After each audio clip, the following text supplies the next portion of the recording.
Everyone to this afternoon session where we'll talk about Cameroon as well as the Western Sahara, some would say Morocco. So we have, I'm really struggling to find my notes, some strange reason. So please bear with me so I can. So it's helpful, Manu. I can do that. We can do here first from Amal, Dr. Amal El Founti, if I'm pronouncing the name properly, who will talk about self-determination as a historical revisionism and Corbynism in Western Sahara. So let's hear from Amal, and then we'll come to Roxana. Thank you very much, Manu. Thank you. Thank all of you for being here. A special thanks to my dear Professor Mélanie Torrent for her constant encouragement. So I will now share my screen with you. No. Yes.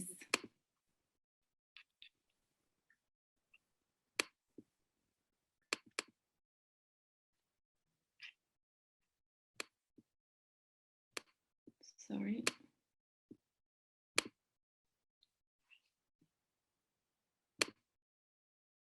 Can you all see my screen? Okay. So the official position of the United Kingdom towards the Western Sahara conflict, opposing the Kingdom of Morocco to the Polisario Front separatist movement, is that the British government regards the status of Western Sahara as undetermined.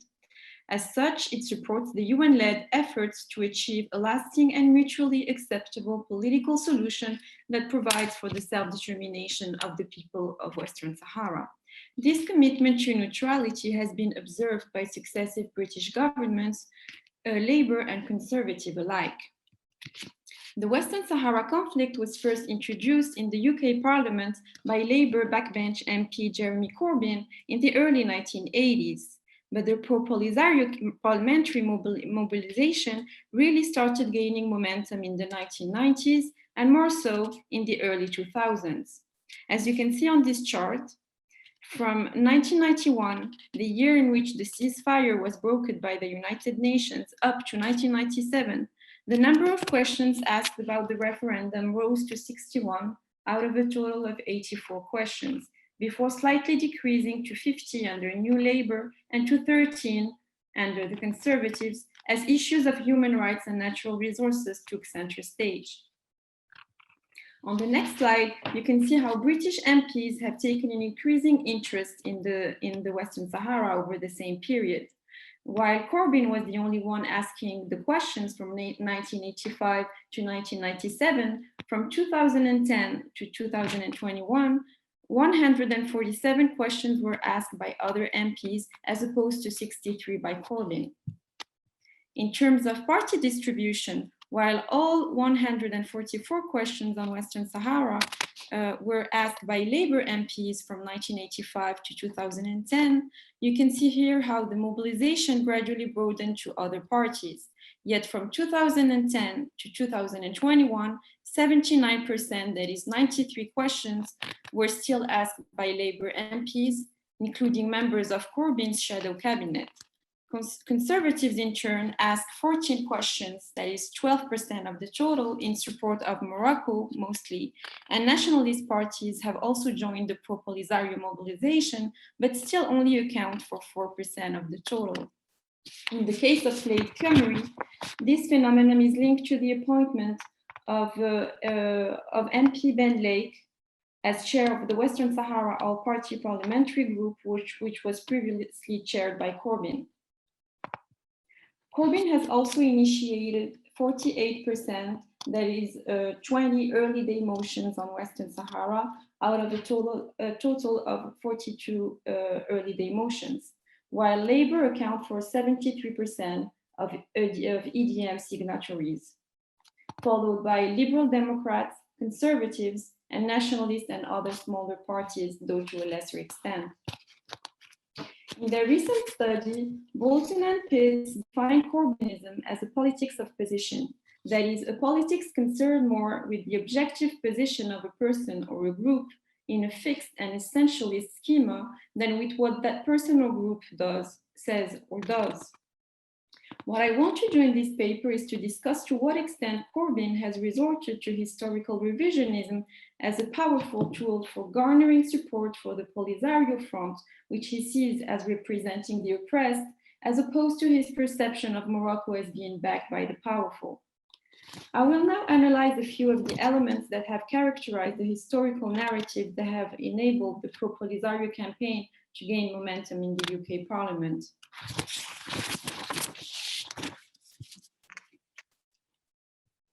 The debate on Morocco's sovereignty over Western Sahara stems from European colonial incursions in the 19th century, as European powers gradually adjusted both their narratives and their geographical maps to suit their colonial ambitions. On the other hand, Morocco, weakened and massively indebted, was no longer able to resist them. In attempting a history of the conflict, however, Jeremy Corbyn's effort to entrench Morocco and Western Sahara within two distinct geographical and political spheres has led him to erase Morocco from 19th century history in order to present Western Sahara as an independent country in the pre-colonial era. In doing so, Corbynism has forced the conflict, to quote Bolton and Pitts, into a pre-given paradigm of European settler colonialism aimed at sustaining the simplistic integrity of imperialist, anti-imperialist dualism. In a bill presented in Parliament in 1991, he declared, Western Sahara became a colony in 1884 under Spain because the Spanish were very keen to be included in the 1884 Congress of Berlin, and by their occupation of Western Sahara, they were able to achieve that.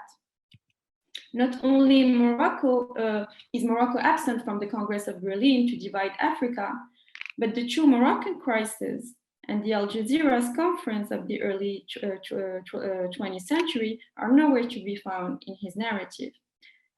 Not until 1956 will Morocco suddenly appear in his narrative as having achieved its independence from France only.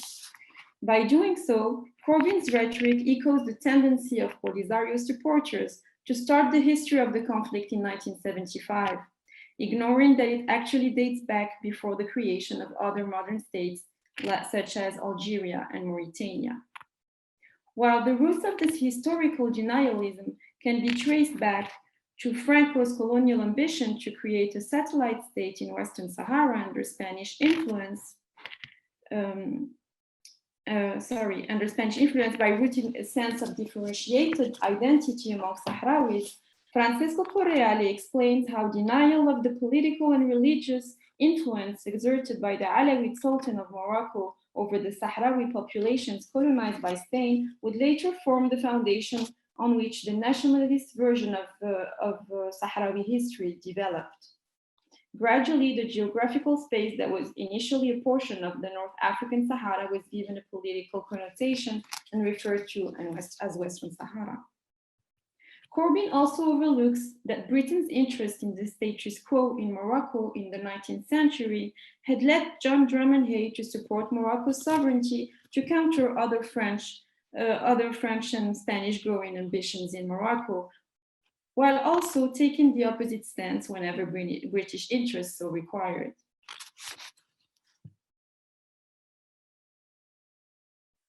In this respect, Britain's reneging on the 1895 Anglo-Moroccan agreement, in which it had recognized the Moroccan boundary at Cape Boujdour in Western Sahara, resulted from its loss of political interest in Morocco in the wake of the Entente Cordiale of 1904. Corbyn later alludes to the Écouvillon operation, claiming that the Sahrawis were demanding their own independence at that time. While in fact the Sahrawis in 1958 were forming the bulk of the Moroccan Liberation Army, created in 1956 to pursue the anti-colonial fight until all Moroccan territories had been freed from Spanish occupation in the name of the King of Morocco, Mohammed V. Faced with this uncomfortable reality, Corbyn erased Morocco from the conflict and left the Sahrawis in a standoff with French-backed Spain that has no historical ground. While silencing the fact that Western Sahara's registration as a non-self-governing territory with the UN Fourth Committee on Decolonization resulted from Morocco's initiative upon achieving independence in 1956, Jeremy Corbyn rather starts his narrative with the recognition of the case for decolonization by the United Nations in 1966. This might be explained by the fact that up until 1969, all UN resolutions on the territorial dispute between Morocco and Spain addressed the Western Sahara together with Sidi Ifni, another Moroccan territory under Spanish occupation, which had no strategic importance for Spain and was retroceded to Morocco in 1969. At the time, UN resolutions urged Spain to enter into negotiations with Morocco for the decolonization of both territories.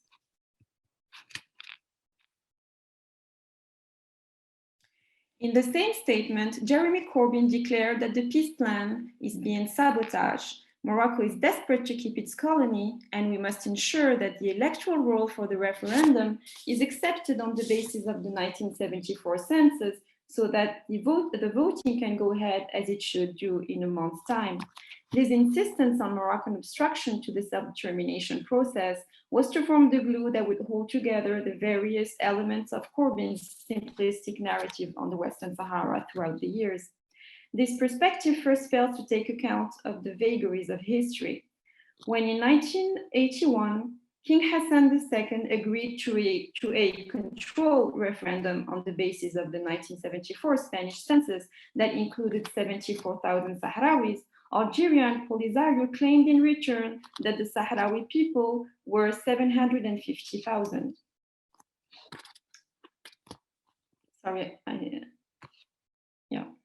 As such, Corbyn's 1991 statement is a mere reflection of the Polisario's shifting strategy in favor of the Spanish census of 1974 by the time the UN identification process was launched.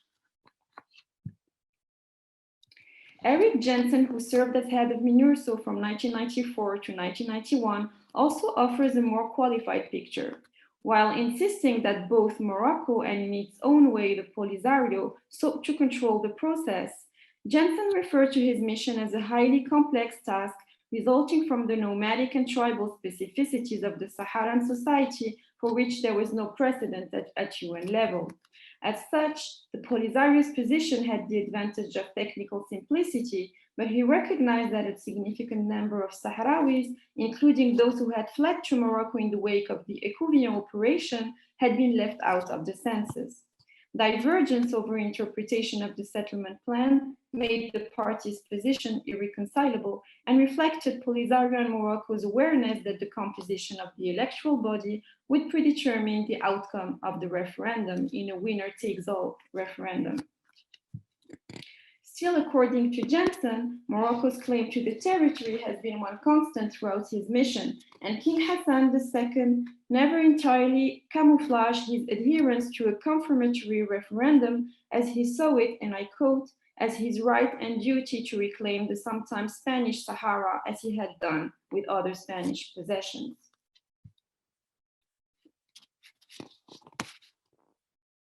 Corbyn has also failed to call on Algeria and Polisario to allow for an independent census of the populations in the Tindouf camps, which has been another obstacle to the referendum that often goes unrecognized. The conflict thus becomes depoliticized by casting aside the geopolitical and regional dimension under the logic of my enemy's enemy is my friend.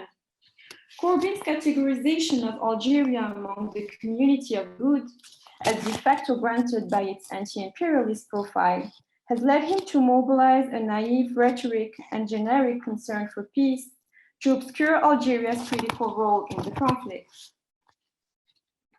In response to the early day motion tabled by Conservative MP Derek Conway in 2007, welcoming Morocco's autonomy plan and urging the government to encourage all parties to cooperate with the UN in finding a solution to what he sees as a geopolitical dispute, Corbyn introduced two amendments. The second of which suggested leaving out all parties and inserting the two parties, Morocco and Polisario, instead. In doing so, Corbyn was following the line taken by Polisario in Algeria, that the latter's sole interest in the conflict results from a principled commitment to self-determination. This ahistorical perspective overlooks the 1963 Moroccan-Algerian Sand War and the two Amgala battles that followed in 1975, as well as reports that Algeria had taken over the Polisario Front leadership and filled over half of the Tindouf camps with the Algerian Ghibet Sahrawi faction and nomads from across the Maghreb.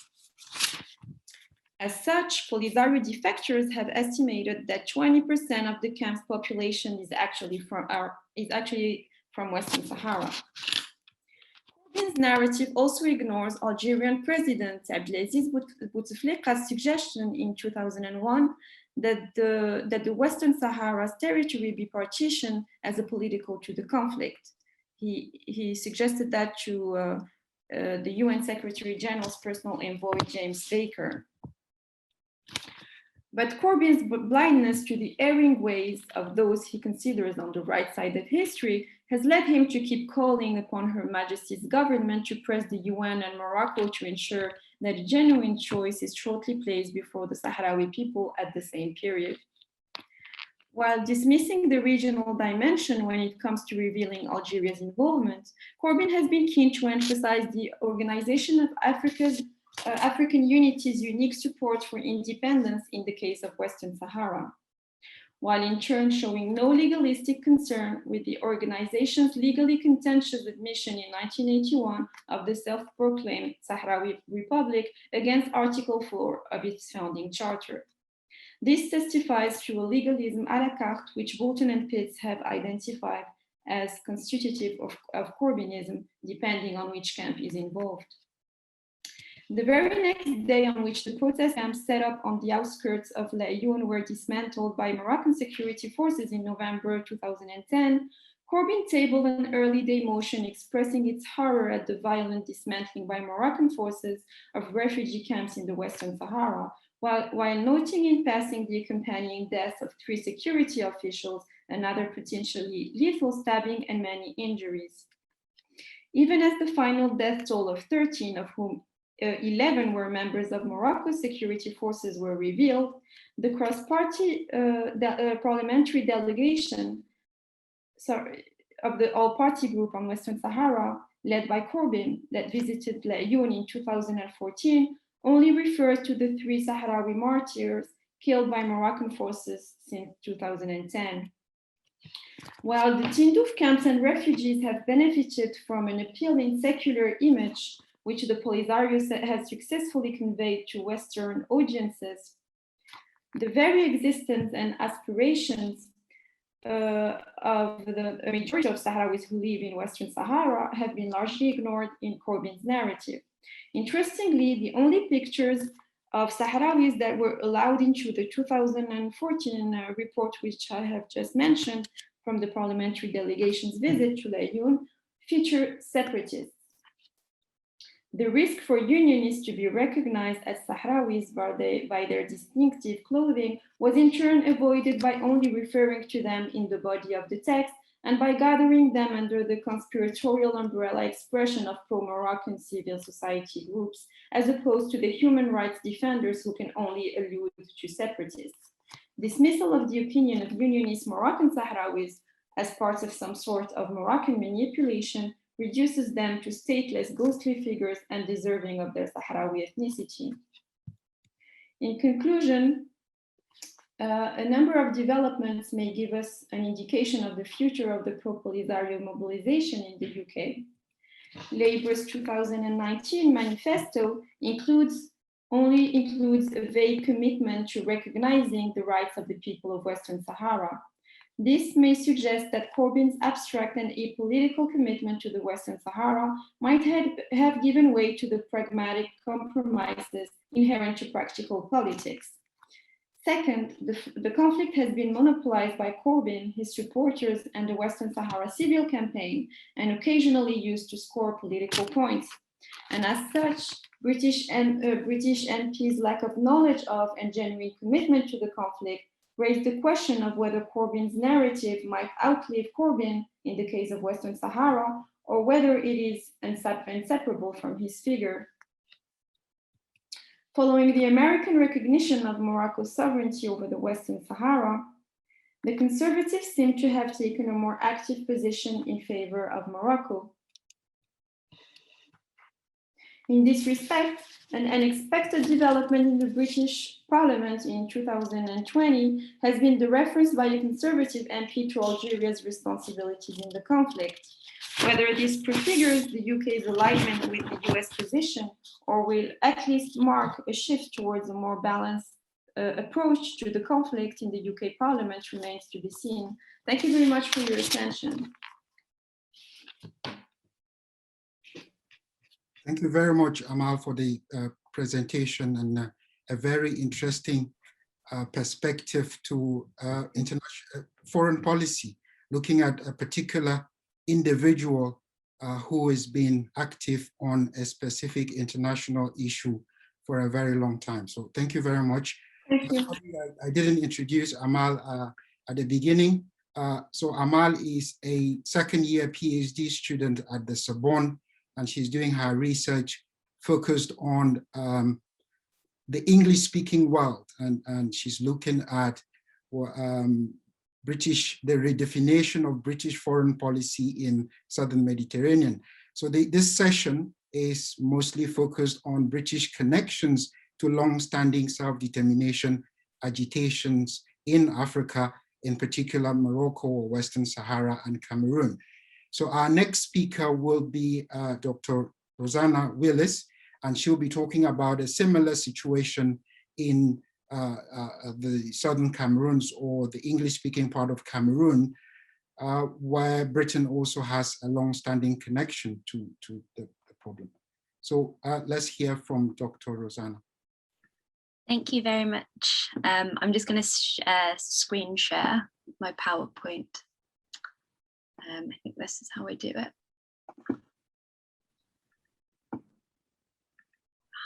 Let me put this on here. Can you see my screen? Yeah, great. I still haven't quite mastered Zoom. And let's do slideshow, presenter view. Perfect, okay. Thank you very much for inviting me to speak today. My name's Roxana Willis, and I'm the Principal Investigator of the Cameroon Conflict Research Group, which is based in the Faculty of Law at the University of Oxford. The group was co-established with Barrister Mbinka Caroline of All for Cameroon Law Chambers in Bamenda. I'll start the presentation straight away. In June 2016, the British public voted on whether to remain a member of the European Union or whether to leave. By a slight majority, the British public voted to leave, and since then, Brexit has been underway.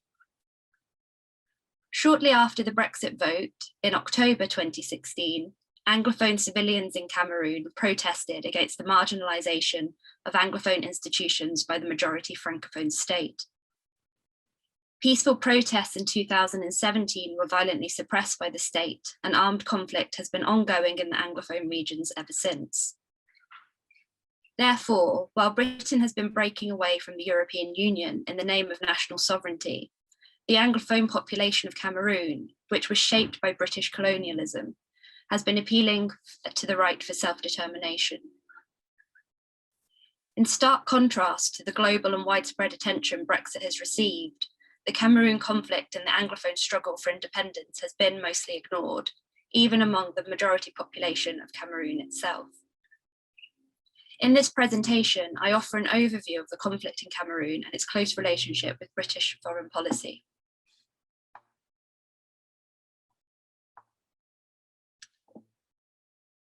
As a brief introduction, Cameroon is a country on the west coast of Africa with almost 250 different ethnic groups, dialects, and heritage. In a historical account of West Africa, Toby Green describes rich civilizations and powerful empires that existed in this part of the world prior to the growth of the transatlantic slave trade. This counters the colonial myth that West Africa lacked meaningful history prior to European contact. While mindful of these histories, the transatlantic slave trade still marks an important moment in the relationship between Britain and Cameroon. Communities along the west coast of Africa were gravely affected by the transatlantic slave trade, which involved the violent capture and transportation of millions of African people across the Atlantic to the Americas, West Indies, and Europe. The area that became Cameroon was particularly harmed by the trade in enslaved persons. In addition to the violent removal of persons forced into slavery, Limbe in the Anglophone Cameroon later became a place where persons freed from slavery following the abolition of the trade were relocated. Yet even after abolition, slavery continued internally within Cameroon under German and then later French and British colonial rule. Building on the ideas of William Du Bois, exploitative labour currently endured by sectors of the Cameroonian diaspora could be seen as a continuation of these exploitative relationships. Thus, early relationships between Britain and the peoples of Cameroon were exploitative in nature. Labour was forcibly extracted from enslaved people to generate wealth for slave owners and European elites.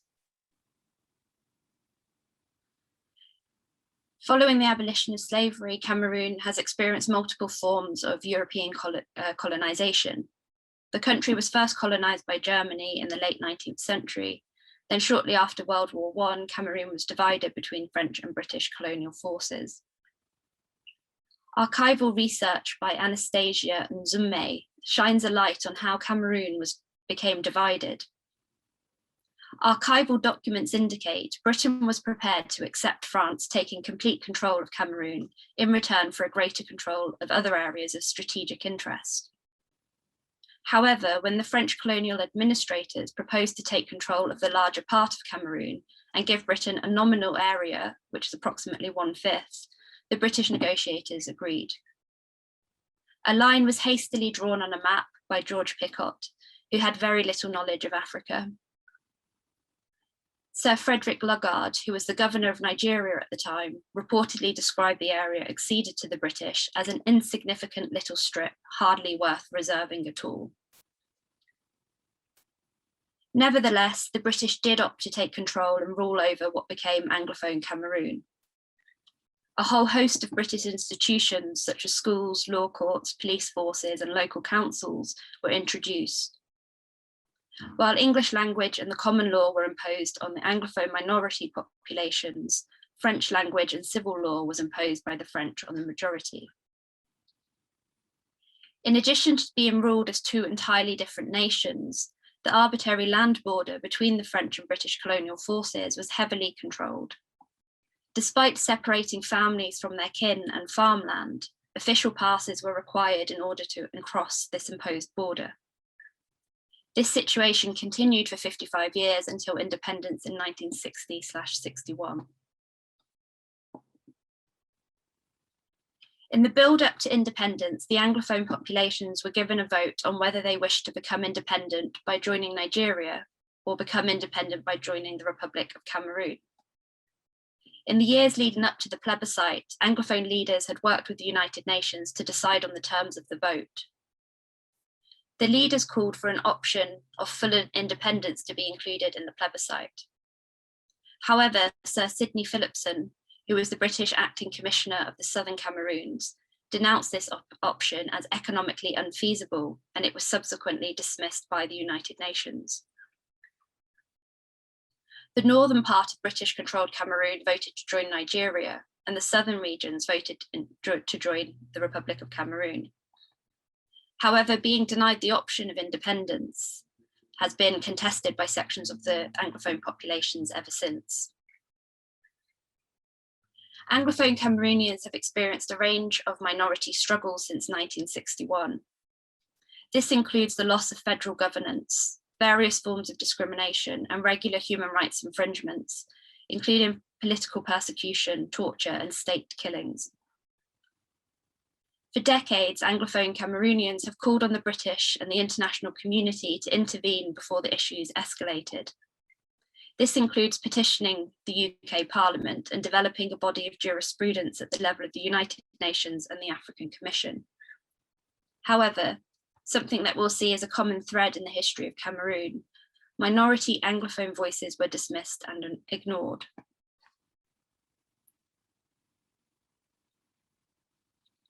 For many decades, the Anglophone regions of Cameroon were neglected. First, the neglect was under the British colonial rule. In relative contrast to Germany and France, Britain did not invest in infrastructure in Cameroon, and the Anglophone areas became notably underdeveloped. The neglect then continued following independence. Examples of the neglect include the absence of tarmac roads, so travelling short distances can take hours or days on uncomfortable bumpy roads. Some rural places lack electricity and running water.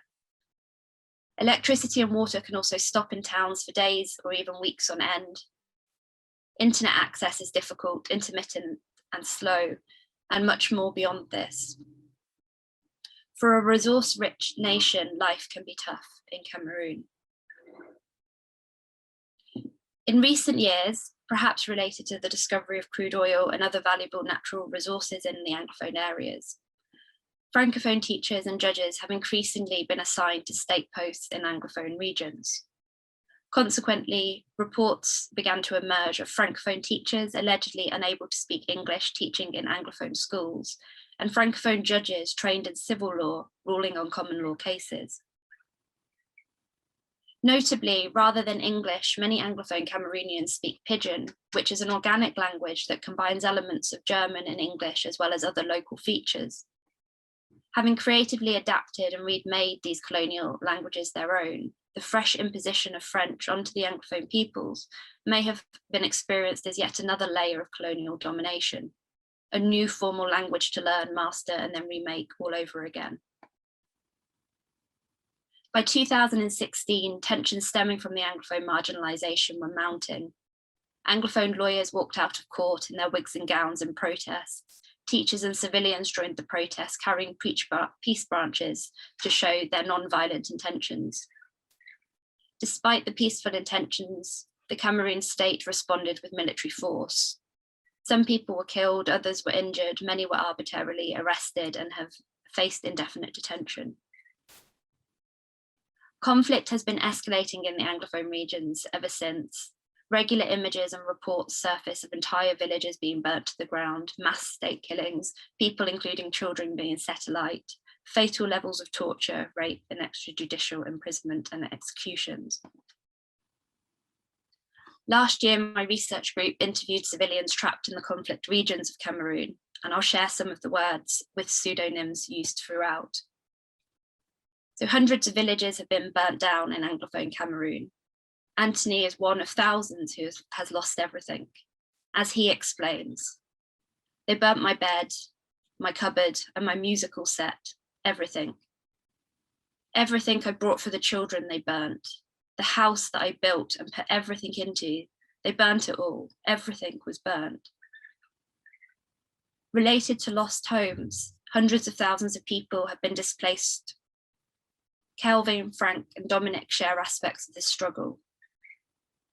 Kevin says, "My family and I only survived because when we heard the shooting, when we heard the gunshots and bullets hitting the walls, I told everyone to disappear. People only took with them the clothes that they were wearing." Frank comments, "My neighborhood is like a graveyard. People escaped overnight, for those who had a place to go, but for those who do not, we are just running around the bushes." And Dominic attempts to grapple with the situation. He asks, how can somebody without a house be living in the bush? What type of man is he? Is he an animal? It's getting to the rainy season. I don't know where I'll be sleeping. Sexual violence has also become a common feature of this conflict, and I'm going to talk about sexual violence for the next minute or so. Earlier this year, Human Rights Watch reported on an incident of mass rape in Aberdeen, in which at least 20 women, including 4 persons living with disabilities, were raped by Cameroon state soldiers.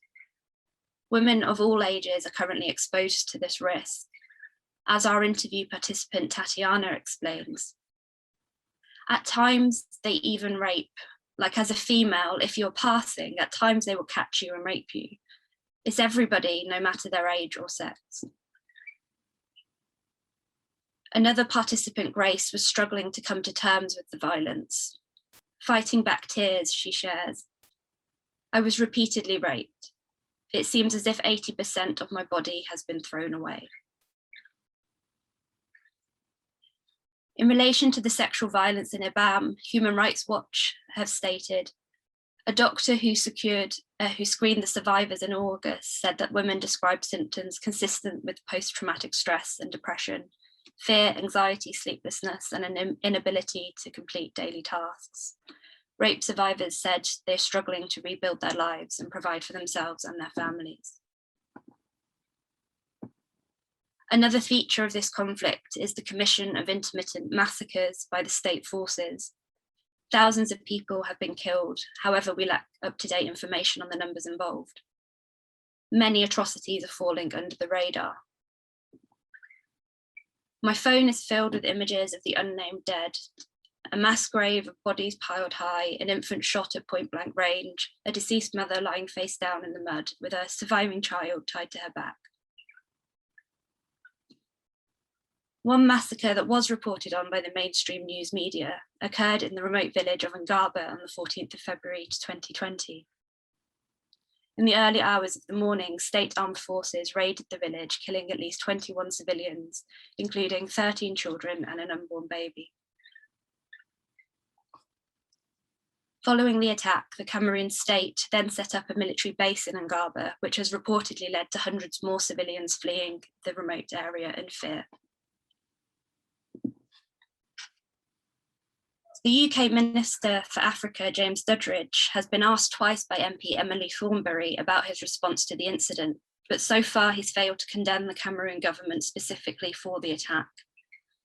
This statement, which I won't read in full, it's representative of the UK government's approach to the conflict. The minister adopts a narrative which presents the conflict as being between two sides, the Cameroon state and the armed separatists, who are morally equivalent in their actions.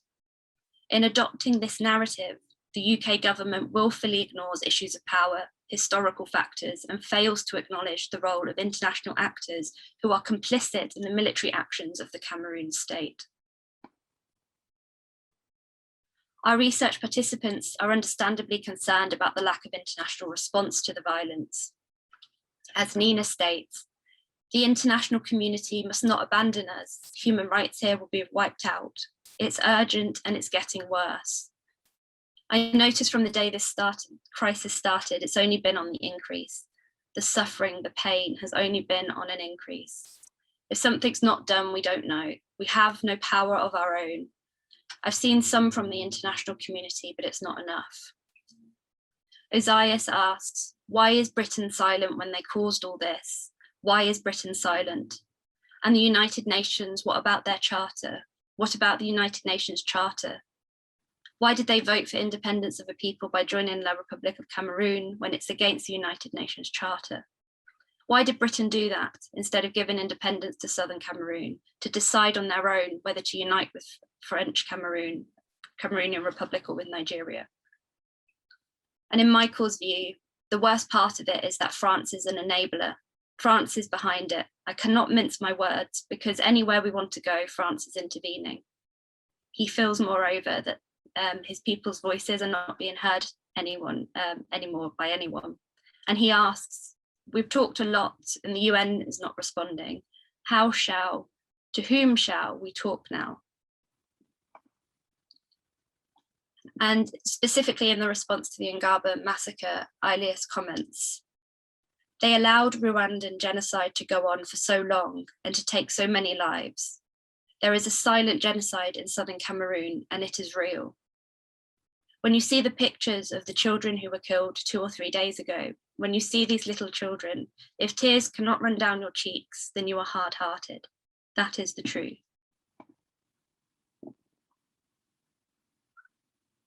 So while the Anglophone populations of Cameroon have been engaged in these struggles in the aftermath of British rule, we might wonder what's been happening in the land of the former colonizer. In 1962, a year after the Cameroonian plebiscite, the UK government passed the Commonwealth Immigration Act. The Act considerably restricted the rights of former colonised people to migrate to Britain. As argued by Robbie Shilliam, UK immigration laws implemented since this time have been heavily racialised, with former settler colonies of predominantly white populations permitted far greater access to the UK than former Commonwealth citizens with brown and black skin pigmentation. For example, US, Canadian, Australian and New Zealand citizens do not require a visa to visit the UK for up to 6 months. Citizens of India, Nigeria, Cameroon and elsewhere do. As a result of these racialised immigration policies, Britain, which is a nation that colonised 25% of the world's peoples and resources, has maintained an ethnic population of almost 90% whiteness. Robbie Shilliam suggests that these racialised policies and national attitudes contributed to the Brexit vote and continuing hostilities. Alongside excluding entry to former colonised populations following independence of former colonies, the colonial past has been notably absent from the British collective memory. Student movements such as Rhodes Must Fall and other subaltern struggles have brought to the UK's colonial amnesia into mainstream view. While on the one hand, we are seeing an increased awareness about this silenced past, on the other hand, we're also in the heat of fierce resistance against such rememberings. Reflecting on how Europe sees Africa in the present, Akili Membe highlights the tendency for Africa to be othered.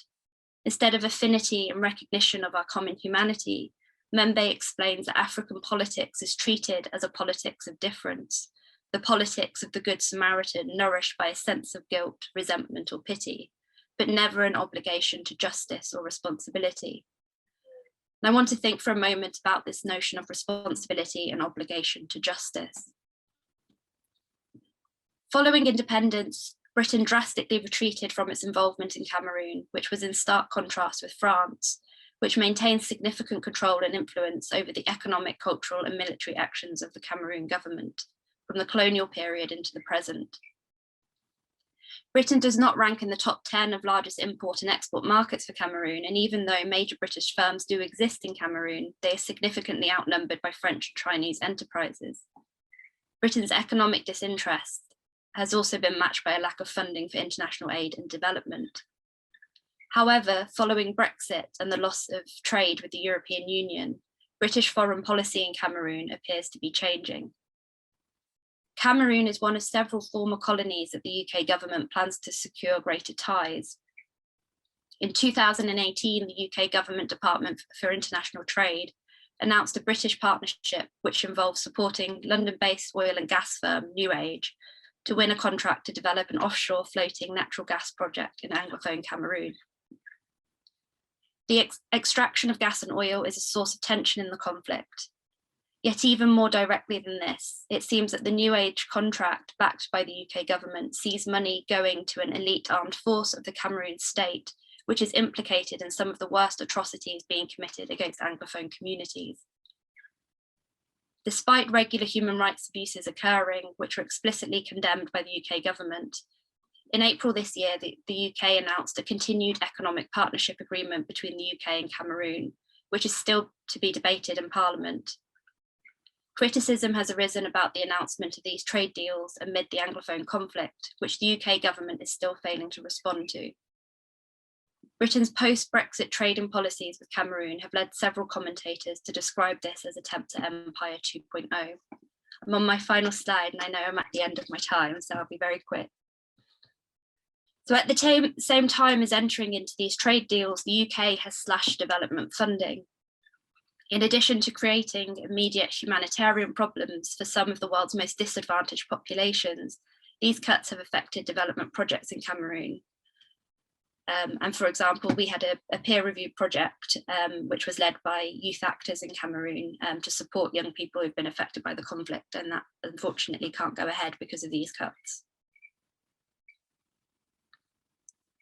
So in summary, the UK policy in Cameroon appears to be a continuation of past practices. The relationship is purely economically motivated, with little regard for the humanity of those affected and disregard for the conditions required for economic interests to flourish. To end on a slightly positive note, there is active resistance in the UK to current UK foreign policy. We're seeing strikes, petitions, community action, and even groups within government applying pressure for scrutiny and reversal of these policies.